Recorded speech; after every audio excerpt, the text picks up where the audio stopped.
இனி எந்த பொண்ணையும் பார்த்து போமான்னு சொல்லாதீங்க. பொத்தி பொத்தி வளர்க்காதீங்க. சுடிதாருக்கும் சாரிக்கும் ஜீன்ஸ் அண்ட் டாப்ஸ்க்கும் என்ன வித்தியாசம்? கடைசியில மிஞ்சிருது இது மட்டும் தான். பொண்ணு அடக்க ஒடுக்கமா இதுன்னு சொல்றதை விட பசங்களை அடக்க ஒடுக்கமா வளங்க. எல்லா ஆண்களையும் குத்த சொல்லல, ஆம்பளைங்களை குத்த சொல்லல. இப்படி பண்றவன் எவனும் ஆம்பளையும் இல்ல. ரோட்ல ஒரு பொண்ணுக்கு இப்படி ஒரு நடந்துட்டு போகுதுன்னா சுத்தி இருக்கிறவன் அவன் மேல அடிச்சிட்டு விலகி போறீங்களே.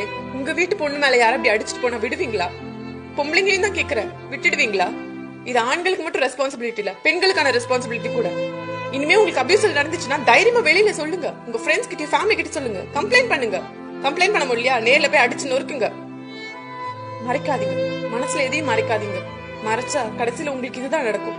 இனி என்ன ஆசிட் அட்டாக் சர்வைவ்னு சொல்லிட்டு எனக்கு அவார்ட் கொடுப்பாங்க, மீம் போடுவாங்க, ட்ரால் பண்ணுவாங்க. அவ்வளவுதான். அவன் அங்க ஹாப்பியா இருப்பான். சிந்தியுங்கள் மக்களே, இனி எந்த பெண்ணுக்கு இது நடக்க கூடாது.